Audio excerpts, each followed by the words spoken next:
Hello home makers, welcome to our channel the home maker. నేను మీ రమ్య. ఎలా ఉన్నారు అందరూ? ఏం చేస్తున్నారు? ఈరోజు వీడియోలో కొబ్బరి పచ్చడి ఎలా చేయాలో చూద్దామండి. చూసే ముందు మన ఛానల్ని ఎవరైనా ఫస్ట్ టైం చూస్తున్నట్లయితే సబ్స్క్రైబ్ చేసుకొని పక్కనే ఉన్న బెల్ ఐకాన్ ప్రెస్ చేసి ఆల్ అనే ఆప్షన్ ప్రెస్ చేస్తే నేను వీడియో పెట్టిన వెంటనే మీకు నోటిఫికేషన్ వస్తుంది. కొబ్బరి పచ్చడి పచ్చిమిరపకాయలతో చేసుకోవచ్చు, ఎండుమిరపకాయలతో చేసుకోవచ్చు. దీంట్లో నేను ఎండుమిరపకాయలతో ఎలా చేయాలో చూపిస్తాను. ఫస్ట్ ప్రాసెస్లోకి వెళ్ళే ముందు మనకి ఏమేమి కావాలో చూద్దాము. 1 టేబుల్ స్పూన్ పచ్చెనపప్పు, 1 టేబుల్ స్పూన్ మినపగుళ్ళు, 1/2 టేబుల్ స్పూను ధనియాలు తీసుకోండి. తర్వాత 4 వెల్లుల్లి రెబ్బలు, 7-8 ఎండుమిరపకాయలు, 2 రెబ్బలు కరివేపాకు తీసుకోండి. ఒక చిన్న బౌల్లో హాట్ వాటర్లో చిన్న నిమ్మకాయ సైజ్ అంత చింతపండు నానబెట్టుకోండి. తర్వాత ఒక చిప్ప కొబ్బరి ముక్కలు కట్ చేసుకోండి. చిన్న చిన్న ముక్కలు మిక్సీలో పడేలాగా కట్ చేసుకొని వాష్ చేసుకొని పక్కన పెట్టుకోండి. తర్వాత స్టవ్ మీద ఒక బాండీ పెట్టుకొని దాంట్లో 2 టేబుల్ స్పూన్స్ ఆయిల్ వేసుకోండి. ఆయిల్ హీట్ అయిన తర్వాత పచ్చెనపప్పు వేసుకోండి. పచ్చెనపప్పు ఒక 2 మినిట్స్ ఫ్రై అయిన తర్వాత దాంట్లో మినపగుళ్ళు వేసుకోవాలి. మినపగుళ్ళు కూడా ఫ్రై అయిన తర్వాత ధనియాలు వేసుకోండి. ధనియాలు ఒక 2-3 మినిట్స్ ఫ్రై అయిన తర్వాత కరివేపాకు రెబ్బలు వేసుకోండి. ఇవన్నీ 50% వరకు ఫ్రై అయిన తర్వాత ఎండుమిరపకాయలు వేసుకోవాలి. మొత్తం ఫ్రై అయితే మాడిపోతాయి. 50% ఫ్రై అయిన తర్వాత మాత్రమే ఎండుమిరపకాయలు వేసుకోండి.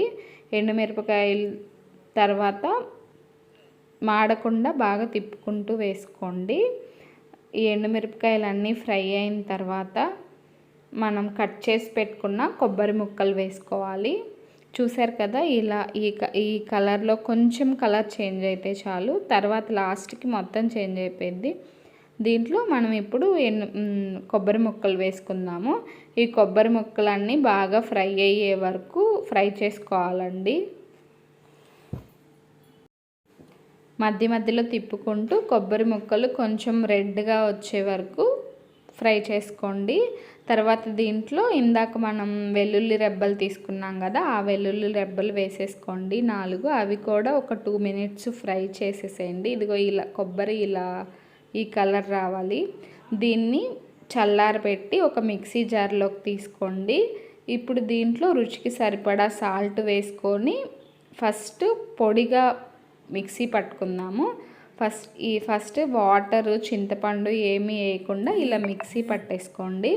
తర్వాత మనం వేడి నీళ్ళల్లో చింతపండు నానబెట్టుకున్నాం కదా, ఆ చింతపండు దీంట్లో వేసేయండి. చింతపండు వేసిన తర్వాత కొంచెం ఒక 10 గ్రామ్స్ కానీ 20 గ్రామ్స్ కానీ బెల్లం వేసుకోండి. నేను ఇది బ్రౌన్ షుగర్ వేసాను. మీ దగ్గర ఏ బెల్లం ఉంటే ఆ బెల్లం వేసుకోవచ్చు.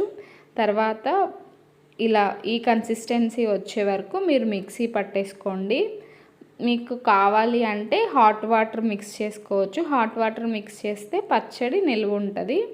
ఇప్పుడు దీనికి మనం పోపు వేసుకుందాము. పోపు వేసుకోవడానికి స్టవ్ మీద ఒక బాండీ పెట్టుకొని దాంట్లో కొంచెం పచ్చెనపప్పు, జీలకర్ర, ఆవాలు, ఒక ఎండుమిరపకాయ వేసుకోండి.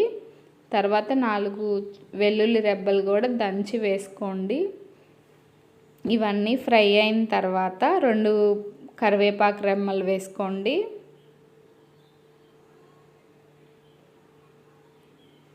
తర్వాత దీంట్లో ఇవన్నీ బాగా ఫ్రై అయిన తర్వాత కొంచెం ఇంగువ వేసుకోండి. అంతే అండి, మన తాలింపు రెడీ అయిపోయింది. మనం మిక్సీ పట్టుకున్న పచ్చడిని స్టవ్ ఆఫ్ చేసుకొని దీంట్లోకి షిఫ్ట్ చేసుకోండి. ఈ పచ్చడి తాలింపు బాగా మిక్స్ చేసేయండి. తాలింపు కలిపిన తర్వాత పచ్చడి ఇంకా హీట్ చేయ అవసరం లేదు.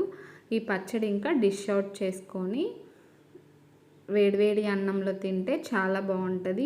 ఈ పచ్చడి మనం టిఫిన్స్లోకి కూడా చాలా బాగుంటుంది. ఇడ్లీ, దోశ, బోండా ఏ టిఫిన్ అయినా కానీ చాలా బాగుంటుంది. మీరు ఇలా వేడి నీళ్ళు కలుపుకొని చేసుకుంటే 2-3 డేస్ అయినా నిలువ ఉంటుంది.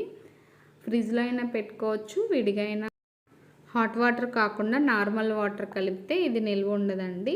ఇప్పుడు మనం డిష్ అవుట్ చేసుకొని వేడి వేడి అన్నంలో ఈ పచ్చడి కలుపుకొని నెయ్యి వేసుకొని తింటే చాలా బాగుంటుంది. ఈ రెసిపీ మీకు నచ్చినట్లయితే మీరు ట్రై చేసి ఎలా వచ్చిందో కామెంట్ సెక్షన్లో కామెంట్ చేయండి. ఈ వీడియో మీకు నచ్చితే లైక్ చేసి షేర్ చేసి సబ్స్క్రైబ్ చేసుకోండి. Thanks for watching.